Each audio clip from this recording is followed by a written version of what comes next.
Hello everyone, you are watching Chemistry Point of View by Shikha Abrol. Welcome back to my YouTube channel. कल के lecture में हम लोग cover कर चुके हैं नॉमेनक्लेचर विद ऑर्गेनिक कंपाउंड्स, जिसमें हम एलिफेटिक भी कवर कर चुके हैं और एरोमेटिक भी कर चुके हैं। आपको मैंने ऑर्थो, मेटा और पैरा के बारे में बता दिया है। तो अब हम आज के लेक्चर में स्टार्ट करेंगे अपना नया टॉपिक, जिसमें हम पढ़ेंगे बॉन्ड फ्यूजन के बारे में। बॉन्ड फ्यूजन क्या है अब देखते हैं। It is defined as the phenomena of breaking of covalent bond in a organic reaction. This fusion can take place by two ways. ये जो कोवलेंट बॉन्ड की ब्रेकिंग है ये दो तरीके से हो सकती है। Number one is homolytic fusion, number two is heterolytic fusion. तो होमोलिटिक फ्यूजन और हेट्रोलिटिक फ्यूजन होती क्या है, अब हम इसको स्टडी करेंगे, क्योंकि हम लोगों ने ऑर्गेनिक में रिएक्शंस पढ़नी है, कंपाउंड फॉर्मेशंस देखनी है, तो बेसिकली जो ओरिजिन है वो इन टर्म्स से आएगा। तो अब हम बात करेंगे होमोलिटिक फ्यूजन के बारे में। तो होमो मीन्स सेम, तो होमोलिटिक फ्यूजन क्या होगी। In homolytic fusion the cleavage और breakdown of the covalent bond take place in such a way that each carbon atom, or we can say each atom, carry one electron of the shared pair. In homolytic fusion there is symmetry and also equal distribution of electrons, and there is the formation of free radicals.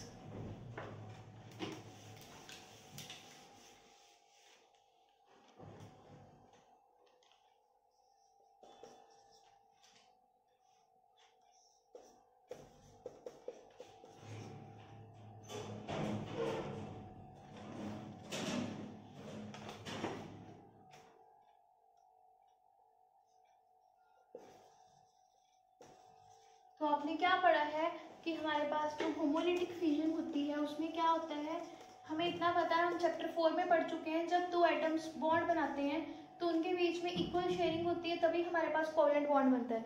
Equal sharing का मतलब क्या है कि एक electron ये देगा और एक इलेक्ट्रॉन ये देगा, तो हमारे पास एक AB बॉन्ड बनेगा, राइट।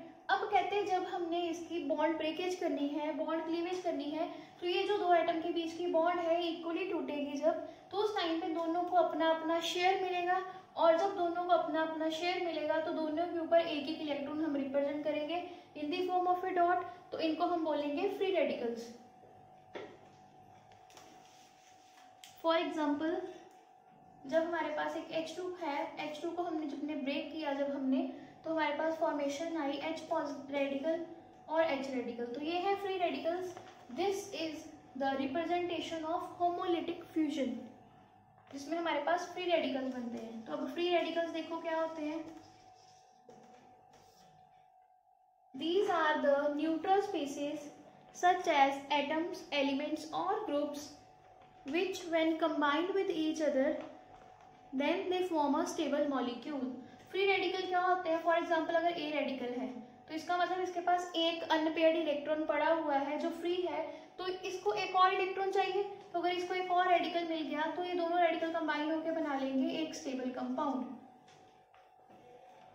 तो free radical basically unstable compound और एलिमेंट्स और एटम्स होते हैं जिनको एक और इलेक्ट्रॉन चाहिए होता है अनपेयर्ड, जिसके साथ ये पेयर अप करके एक बॉन्ड बना सकते हैं और स्टेबल हो सकते हैं।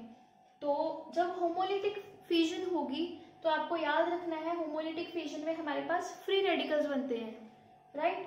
हम यहाँ पे वर्ड यूज कर रहे हैं फ्यूजन, जिसका मतलब है ब्रेकडाउन। इसको फ्यूजन मत करना, फ्यूजन का मतलब कंबाइन होता है। ये थी फर्स्ट आपके पास टाइप होमोलिटिक फ्यूजन। अब मैं बताऊंगी सेकेंड टाइप जो हमने लिखी heterolytic fusion.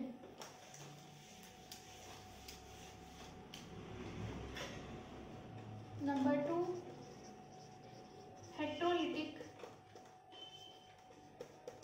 Fusion. In heterolytic fusion, the cleavage of the covalent bond between the two atoms take place in such a way that only one atom take away the two electrons of the shared pair. अब मतलब हमारे पास एक compound है जहाँ पे एक covalent bond है दो एटम के बीच में, तो अब होमो में था सेम डिस्ट्रीब्यूशन, अब है हेट्रो, मतलब अनइक्वल डिस्ट्रीब्यूशन होगी। तो इनमें से कोई एक जो एटम है वो दोनों इलेक्ट्रॉन ले जाएगा और दूसरे के पास कोई इलेक्ट्रॉन नहीं बचेगा। इसके कारण हमारे पास अनसिमेट्रिकल डिस्ट्रीब्यूशन हो जाएगी, अनइक्वल डिस्ट्रीब्यूशन होगी, so that we get carbocations and carbanions. We get carbocations and carbaenions। ये क्यों हुआ? क्योंकि एक ने इलेक्ट्रॉन ले लिए और एक के पास इलेक्ट्रॉन नहीं रहे। जिसने इलेक्ट्रॉन लिए उसने कार्बोएनाइन बना दिए। क्योंकि हम ऑर्गेनिक पढ़ रहे हैं तो सारे कंपाउंड ऑर्गेनिक नहीं होंगे, तो उनमें कार्बन ही कंसिडर होगा, तो इसीलिए कार्बोकेटाइन और कार्बोएनाइन बनेंगे। ए और बी तो आपको मैं जनरली एग्जांपल दे रही हूँ, जिसमें हम बाद में कवर करेंगे मॉलिक्यूल्स के साथ, तो आपके पास पता लगेगा आपको कैसे कार्बोकेटाइन और कार्बोएनाइन बनेंगे। तो मतलब अनसिमेट्रिकल डिस्ट्रीब्यूशन हुई तो ऑब्वियसली ऐसा ही होता है। जैसे आप लोगों ने इनऑर्गेनिक में पढ़ा था चैप्टर 4 में NaCl, तो जब आप इसको ब्रेक करते थे तो अनइक्वल डिस्ट्रीब्यूशन होती थी। क्लोरीन के ऊपर नेगेटिव चार्ज आता था, सोडियम के ऊपर पॉजिटिव चार्ज आता था। और अगर आप H2 को ब्रेक करते थे तो सेम थे, तो उनके ऊपर फिर से एक इलेक्ट्रॉन ही आता था। तो ये थी होमोलिटिक फिजन और ये है हेट्रोलिटिक फिजन। इसको हम अब ऑर्गेनिक में कर रहे हैं ट्रांसफर।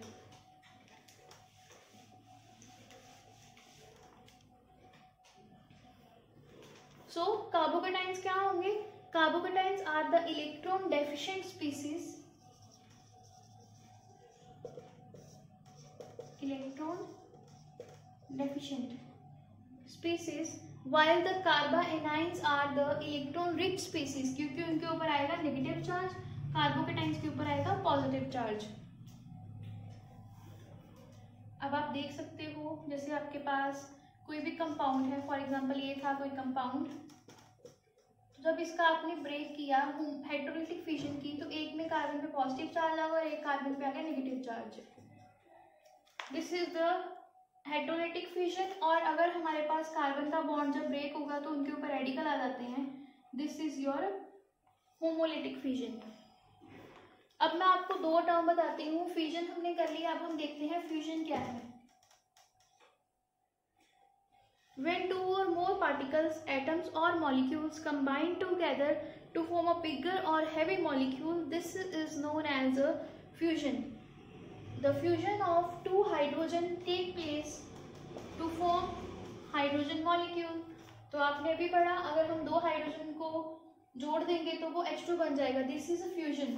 और अगर एक हाइड्रोजन मॉलिक्यूल है, उसके कोवेलेंट बॉन्ड को ब्रेक करेंगे तो वो बन जाएगी फिजन। तो फिजन और फ्यूजन में यही डिफरेंस है। फिजन का जो प्रोडक्ट है उसको कंबाइन करोगे तो आपके पास मॉलिक्यूल बन जाएगा, और मॉलिक्यूल को जब ब्रेक करोगे, फ्यूज करोगे, तो आपके पास रेडिकल्स बन जाएंगे। अब फ्यूजन आपको मैंने बता दी। फ्यूजन में क्या होगा, दो हाइड्रोजन जब कंबाइन होंगे तो एक बिगर मॉलिक्यूल बनेगा H2, दैट इज फ्यूजन। और फ्यूजन में एक मॉलिक्यूल टूटेगा तो दो चीजें बनेगी। अब हम फिजन कर चुके हैं। फिजन में बिगर मॉलिक्यूल स्प्लिट होते हैं स्मॉलर मॉलिक्यूल्स में, and fission occur only in the formation of hydrogen bond. अगर आप हाइड्रोजन की बात करो, अभी यहाँ पे मैं एग्जांपल दे रही हूँ, तो आप उसी में कर सकते हो फिजन। फिजन नॉर्मली सारे कंपाउंड्स में नहीं हो पाती है, बिकॉज इसके लिए आपको जो एनर्जी है उसकी कंडीशन ज़्यादा होती हैं। तो जनरली हमारे पास ऑर्गेनिक में हम कार्बोकेटाइन और कार्बाएनाइन की फॉर्मेशन ही देखते हैं। अब हम देखेंगे कार्बोकेटाइंस, बेसिकली जो ऑर्गेनिक में यूज होंगे रिएक्शंस में।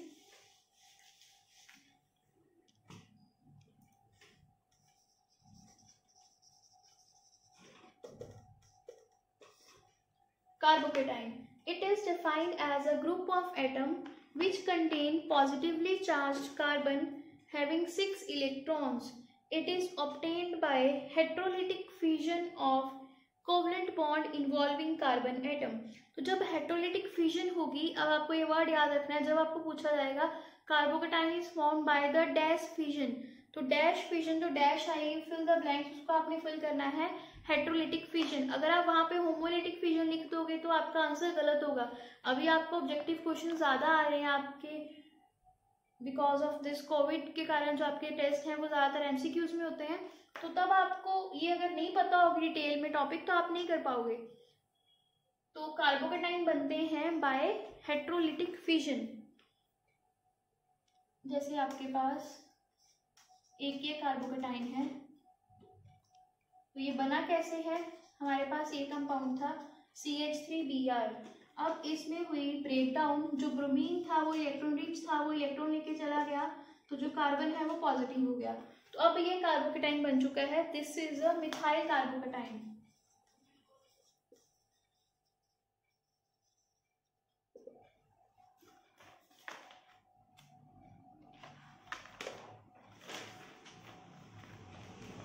These carbocations are further classified according to primary, secondary and tertiary.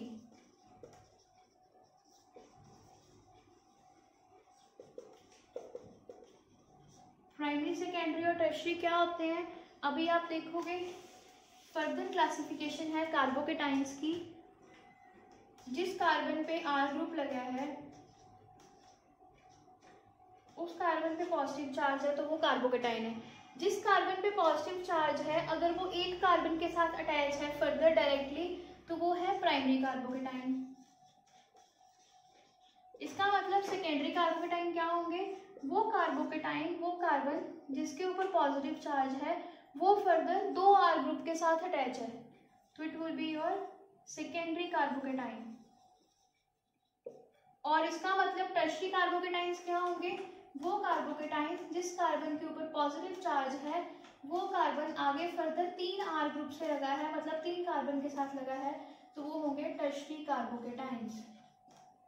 तो ये है आपके पास टाइप ऑफ कार्बोकेटाइन्स। और अगर आपको मैं स्टेबिलिटी के बारे में बताऊं तो हमारे पास सबसे ज़्यादा स्टेबल होता है टर्शरी कार्बोकेटाइन, देन सेकेंडरी, और सबसे कम स्टेबल होता है प्राइमरी कार्बोकेटाइन। हमारे पास कार्बोकेटाइन्स होते हैं तीन तरह के हैं, प्राइमरी, सेकेंडरी और टर्शरी। जो टर्शरी कार्बोकेटाइन है वहाँ पे कार्बन जिस पे पॉजिटिव चार्ज है उस कार्बन के साथ तीन आपके पास R ग्रुप लगे हैं। अब मैं आपको बताऊंगी स्टेबिलिटी के बारे में। जो मैंने आपको बोला अभी कि जो टर्शरी कार्बोकेटाइन है वो सबसे ज़्यादा स्टेबल है, जो प्राइमरी है वो सबसे कम स्टेबल है। ऐसा क्यों, टर्शरी कार्बोकेटाइन सबसे ज़्यादा स्टेबल इसलिए है क्योंकि टर्शरी कार्बोकेटाइन में क्या होता है, जिस कार्बन के ऊपर पॉजिटिव चार्ज होता है वो कार्बन आगे तीन R ग्रुप के साथ लगा होता है, मतलब उसके साथ तीन कार्बन लगे होंगे। R ग्रुप आपको मैंने कल के लेक्चर में बताया था अल्काइल ग्रुप होता है तो उसमें कार्बन ही होगा। तो यहाँ पे जो R ग्रुप आया तीन कार्बन है, मतलब तीन R ग्रुप लगे हैं जिस कार्बन के साथ जहाँ पे पॉजिटिव चार्ज है, तो वो है टर्शरी कार्बोकेटाइन। और जहाँ पे दो R ग्रुप लगे हैं वो सेकेंडरी था, और जहाँ पे एक था वो प्राइमरी है। तो tertiary carbocation is more stable because more number of alkyl groups are attached. जो R ग्रुप्स हैं अल्काइल ग्रुप्स वो ज़्यादा लगे हुए हैं जिस कार्बन पे, वो ज़्यादा स्टेबल होगा because greater will be the dispersal of positive charge and more will be the stability of carbocation।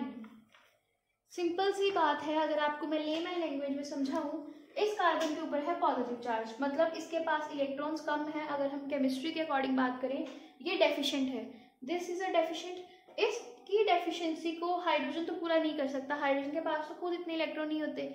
अगर हम बात करें R ग्रुप की तो R ग्रुप क्या कर सकते हैं, इसके इलेक्ट्रॉन की डेफिशिएंसी को कवर करने की कोशिश कर सकते हैं।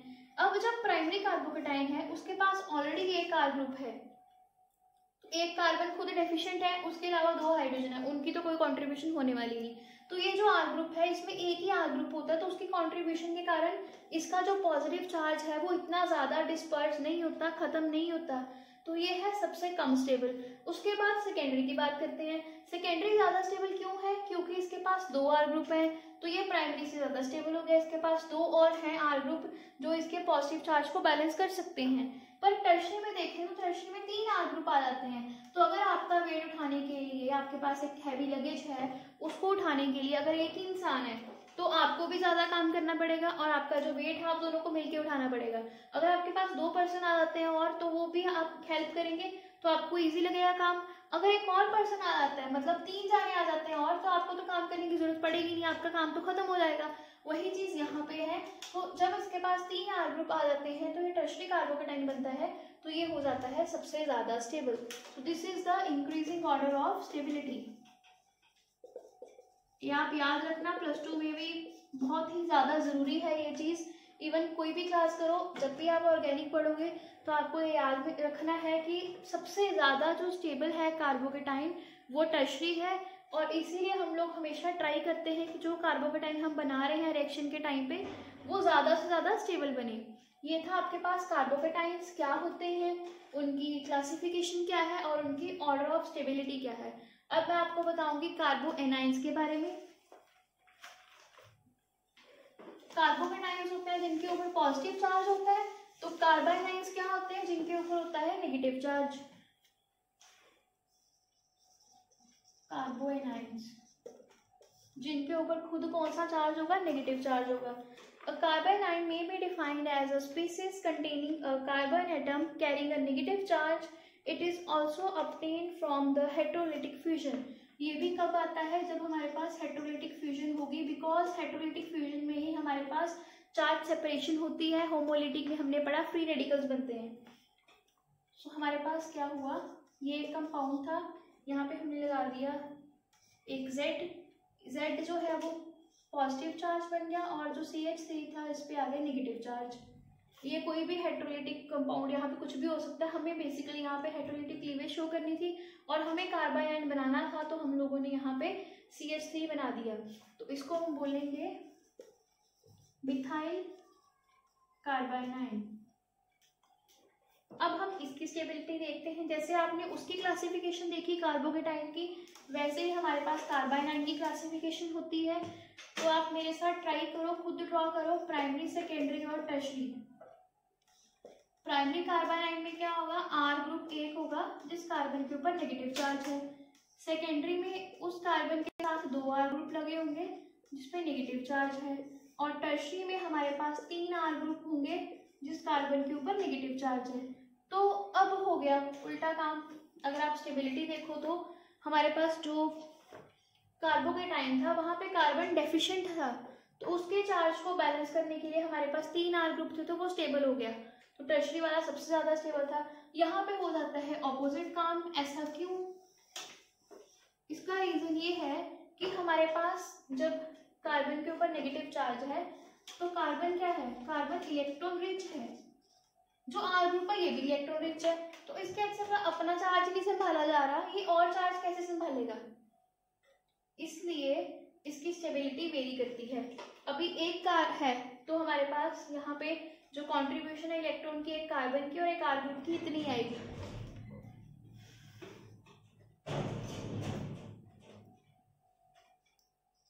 जब हमारे पास 2 R ग्रुप हो जाएंगे तो कार्बन के पास और ज़्यादा चार्ज आ जाएगा, और जब 3 R ग्रुप हो गए तो चार्ज तो बहुत ज़्यादा हो गया। अब स्टेबल करना, अब मैनेज करना कार्बन के लिए बहुत मुश्किल है।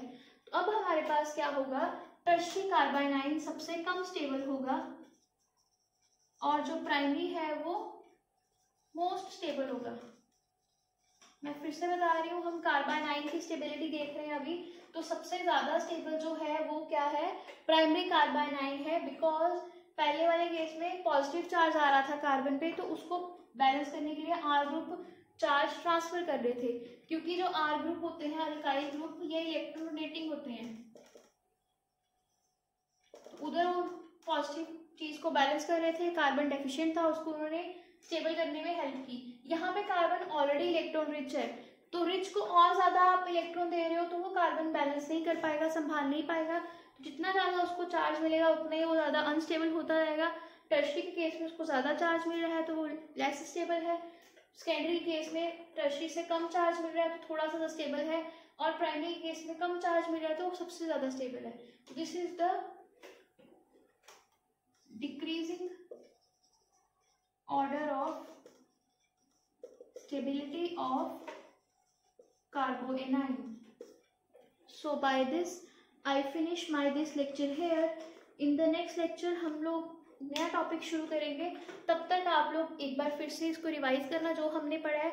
आज हमने बॉन्ड फ्यूजन के बारे में पढ़ा है, फ्यूजन के बारे में पढ़ा है, होमोलिटिक और हेटेरोलिटिक फ्यूजन के बारे में पढ़ा है, and then we did carbocations and carbanions, and then stability of carbocation and carbanions. By this I finish my this lecture here. And in the next lecture we will cover the next topic. Till then keep learning. Bye bye. Thank you for watching and share this video with your friends. Thank you.